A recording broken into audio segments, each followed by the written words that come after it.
Hot off the presses, #1. Hi, I'm Gary Lovisi, and this time I want to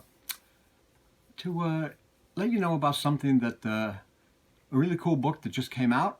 I've been a Sherlock Holmes fan, reader, and collector for many, many years, and in my collecting and reading journey, I've also written many articles about Sherlock Holmes and different Sherlockian items, books, cards, plays, movies, everything.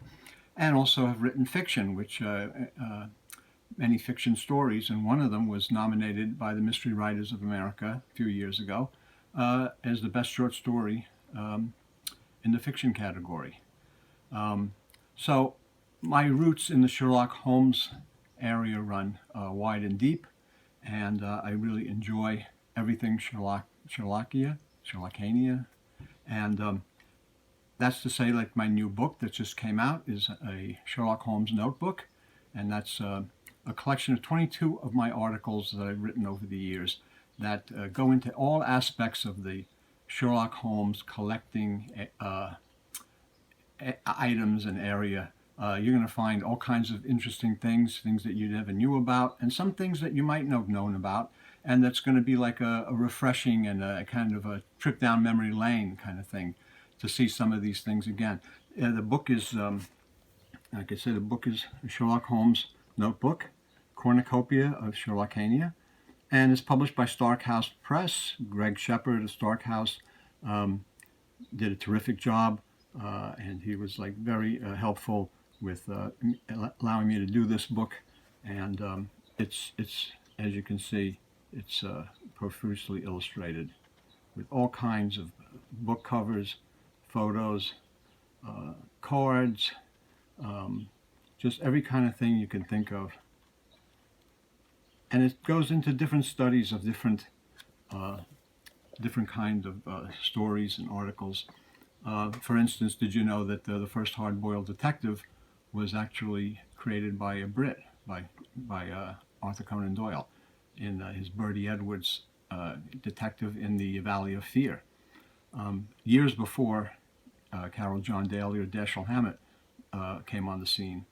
There's an interesting article about the Doyle Stevenson letters. Robert Louis Stevenson and Doyle were good friends and wrote to each other, but they never met. And they were always trying to work out a way where they could meet. They were both Scotsmen, but Doyle lived in Scotland and England, and Stevenson lived in Tahiti.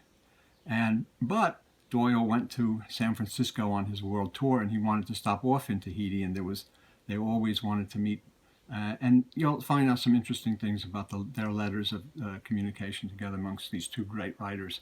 And there's so many other things. You'll see some of the things down here, articles about some of the rare cards and certain books that are very collectible, very interesting. And recently, thanks to Kate Stein, a Mystery Scene, she asked me if I would do an article on my book, and I did an article. And this is a fine magazine that Kate puts out, Mystery Scene, and this is the latest issue. And this is my article, my book, and there I am with a little bit of my collection, and just writing just a little bit about the book, what's in it, and what it's about. So, the book is available in trade paperback for $15.95 from Stark House Press. This is the back cover, and it just came out, so it's hot off the presses.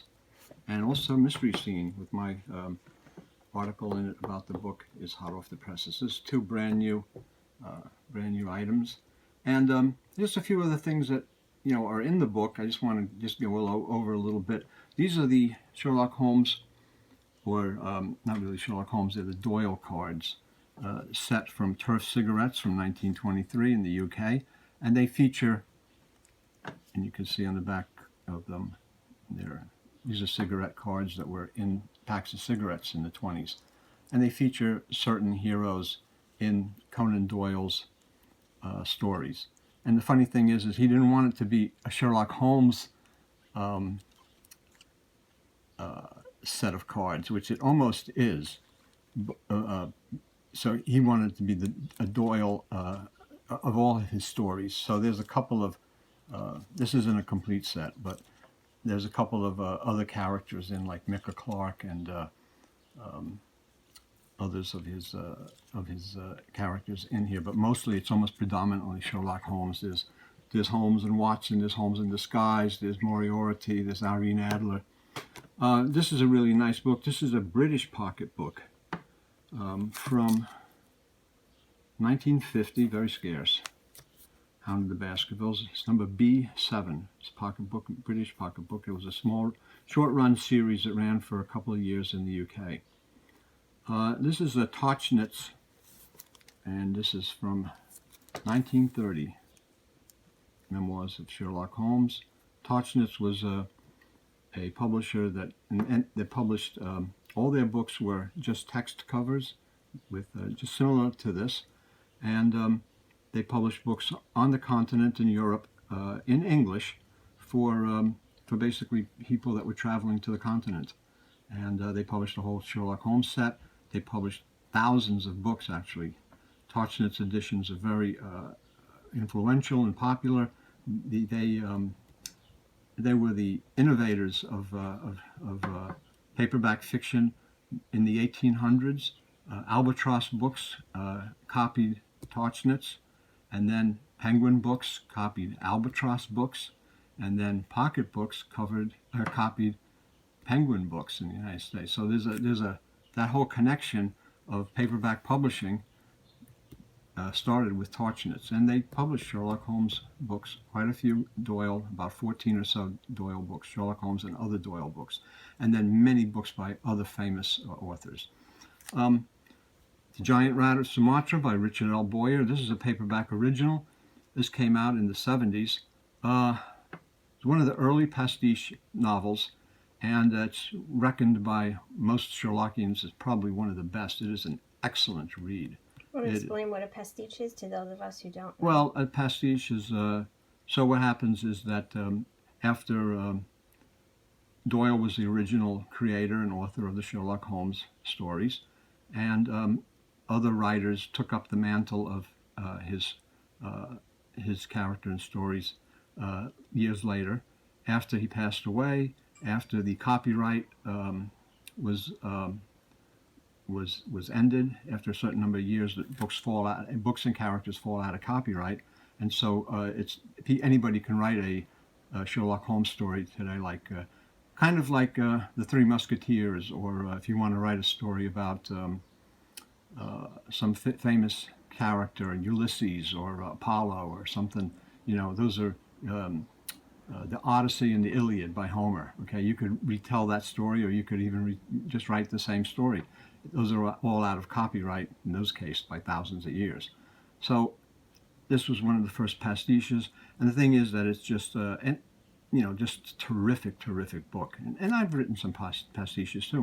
Mine was nominated for an Edgar by the Mystery Writers of America too. So that's, a lot of people have done them, and there's varying quality, varying degrees, varying type of stories.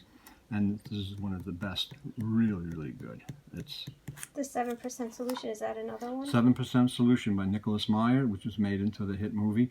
That's another one that was came out a little bit before this, at the beginning of the time when the Sherlock Holmes stories and Doyle's Sherlock Holmes stuff fell out of copyright, and that's when Nicholas Meyer wrote his book that was very famous, and he put historical characters into his story. So you have, in that book, you have Sigmund Freud and other historical characters in the story as part of the story. That was an innovative thing for that time in the 70s. And that's all also in my book. The story behind that, the story behind a lot of these books and a lot of other things are in my book. This is The Poison Belt. I also added a couple of things about Professor Challenger, who was another creation of Doyle, the famous professor, scientific genius, and kind of a rapscallion character who was a very interesting character. He was the lead character in the famous book and movie The Lost World. And this is The Poison Belt. This is another one of the Professor Challenger's story. This is a Nunes novel from the 1920s, British. So there you see a few of the items that are, very, very few of the items that are in Sherlock Holmes' notebook. You'll find a lot of interesting things in here. I think that you'll really enjoy it. If you're a Sherlock Holmes fan or a reader or collector, I think this book will be a joy for you to enjoy. And it has a lot of great stuff in it. Many years of I've put into my collecting of Sherlock Holmes and my appreciation of the works of Doyle, and so many great things that have come out. And I share some of them. Some very rare items are in here, and this book is very profusely illustrated, so it's something that I think you'll enjoy, and I hope you'll check it out. And with that, I'm going to say au revoir for now in my terrible Brooklyn accent.